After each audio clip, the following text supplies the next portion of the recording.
Yo, c'est Désastre Ambulant, comment ça va? Première vidéo spéciale de l'année. YouTube change sa politique de strike. Du coup, j'ai regardé les deux vidéos proposées par YouTube. Je vais essayer de vous les expliquer selon ce que moi j'ai compris. J'ai fait un tout petit peu plus de recherche également. D'abord, qu'est-ce qu'un strike? Un strike, c'est comme un avertissement. Et au bout de 3 avertissements, bye bye. Puis 2 ans, il y a des strikes qui tombaient un peu coup-ci coup-ça, tu vois, comme ça. Bonjour, voici un strike et de la vaseline, la la la. Ces quelques phrases, on dirait tout de suite que je veux casser YouTube. Pas du tout, j'admire YouTube, j'adore YouTube. Je pense juste que beaucoup de personnes n'ont pas compris que YouTube a changé au terme de 11 ans d'activité. Non, plus qu'11 ans. 14 ans d'activité si je dis pas de conneries. Et avant tu postais juste des vidéos comme ça, c'était le fun. Et maintenant c'est devenu un business. Pour eux ça l'a toujours été, mais maintenant forcément encore plus. Et aussi quand tu commences une chaîne maintenant, tu peux pas juste faire ah je fais une chaîne juste pour faire des vidéos. Je pense que si à l'heure actuelle tu commences une chaîne, c'est que tu veux t'investir dans ce milieu-là et que tu veux que ça réussisse. Et beaucoup de gens oublient ou ne considèrent même pas le fait que commencer une chaîne maintenant, c'est exactement comme commencer un business. Pareil. Et l'avantage qu'on a par rapport à commencer un business externe à YouTube, c'est que il y a un retour dans nos actions. YouTube comporte 2 milliards d'utilisateurs, c'est-à-dire de gens qui regardent, pas uniquement de gens qui ont une chaîne. Mais il doit y avoir une chier de gens qui ont une chaîne, je ne connais pas les nombres exacts. Et je trouve ça formidable qu'il y ait un retour vis-à-vis de ça. Regarde par exemple en France, il y a 65 millions d'habitants. Et les commerçants se plaignent depuis toujours, il n'y a jamais eu de retour. Si tu compares ce que YouTube fait, même si ils ne le font pas spécialement bien, au moins ils essaient. Ce qui a été reproché à YouTube ces 2 dernières années, c'est un manque de transparence et surtout une certaine forme d'inactivité. Pallier à ce problème, ce qu'ils veulent faire, c'est plus de transparence et donc explication contenue au strike. C'est l'idée de cette nouvelle mesure qui prendra effet le 25 février. Premièrement, si tu as un strike à partir du 25 février, ce sera un strike d'avertissement. C'est-à-dire il va compter pour du beurre. La seule répercussion que ça aura, c'est que ça supprimera le contenu que ça strikera. Mais ça ne te mettra pas un sur la chaîne. Même si tu en as déjà un au moment où tu seras restriké. Alors la nouvelle chose également, en plus de nouveaux messages et de nouvelles explications plus claires concernant les raisons de l'obtention de ton strike, c'est que tous les strikes seront punis de la même façon.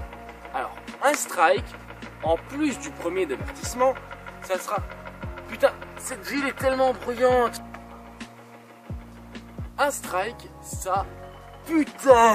Bon on va quand même faire malgré le bruit, hein, parce que sinon c'est pas possible. Un strike, ça va geler ta chaîne pendant 1 semaine. Alors qu'est-ce que ça veut dire geler? Ça veut dire que tu pourras poster des vidéos, plus poster de live pictures et de live comments, c'est-à-dire des notifications que tu publies pour ta communauté, et tu pourras plus faire de live stream. Cependant, tu pourras encore regarder et commenter d'autres vidéos. 3e strike dans une période de 90 jours. Merci, au revoir. Alors un strike disparaît au bout de 90 jours, c'est justement pour ça. Donc imaginons que tu as un strike, tu attends 90 jours, ta chaîne retombe à 0 strike. Et donc, quelles sont les choses à éviter?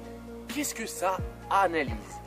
Alors, ça va analyser le contenu de tes vidéos bien évidemment, son titre, le thumbnail, c'est-à-dire l'image de couverture de ta vidéo, la playlist et les liens vers lesquels tu renvoies tes utilisateurs. Et également les live streams. Par contre, punition de 90 jours sans live stream. Ça n'existe plus.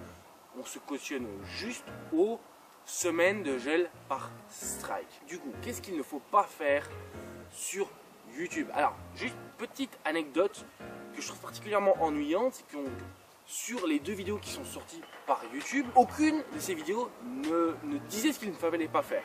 Ça indiquait juste qu'il fallait se retourner vers le site si on voulait avoir plus ample information.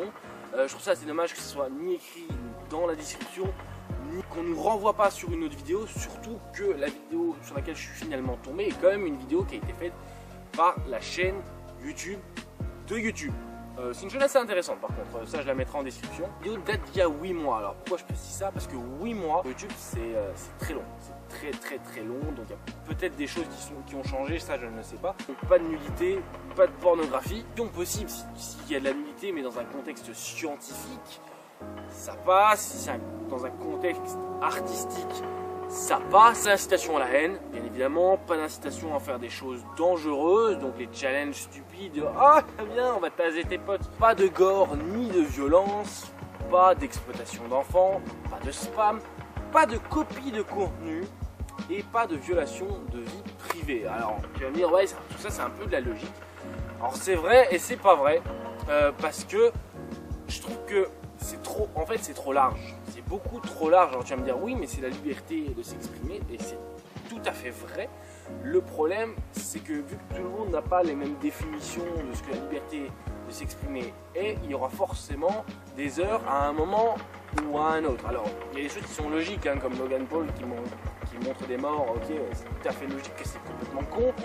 Ou l'autre youtubeur français dont j'ai totalement oublié le nom qui s'amusait juste à prendre une vidéo en anglais d'un créateur et la recopier en lui volant entièrement son contenu. Ok, ça c'est de la logique. Pour le gore ou la violence, est-ce que les jeux vidéo ça compte? Si moi je me pète la gueule en skate sur mon autre chaîne et que du coup je montre du sang, est-ce que ça compte? Pareil, et par contre là c'est vraiment un truc qui moi me concerne, c'est pas d'incitation à faire des choses dangereuses. Dans la vidéo il précisait également, surtout si ça concerne des enfants. Alors ma deuxième chaîne, si tu le sais pas, c'est une chaîne en anglais qui parle majoritairement de skate. Je fais beaucoup de tutos, mais tu vas pas le croire, hein, mais le skate c'est un sport extrême et donc la chute et le risque de blessure est partie omniprésente de ce sport. Cette population de personnes qui regardent mes vidéos, il y a beaucoup de personnes qui sont assez jeunes et qui donc, je les incite à faire quelque chose où ils risquent de se blesser. Est-ce que ça compte? Oui, non.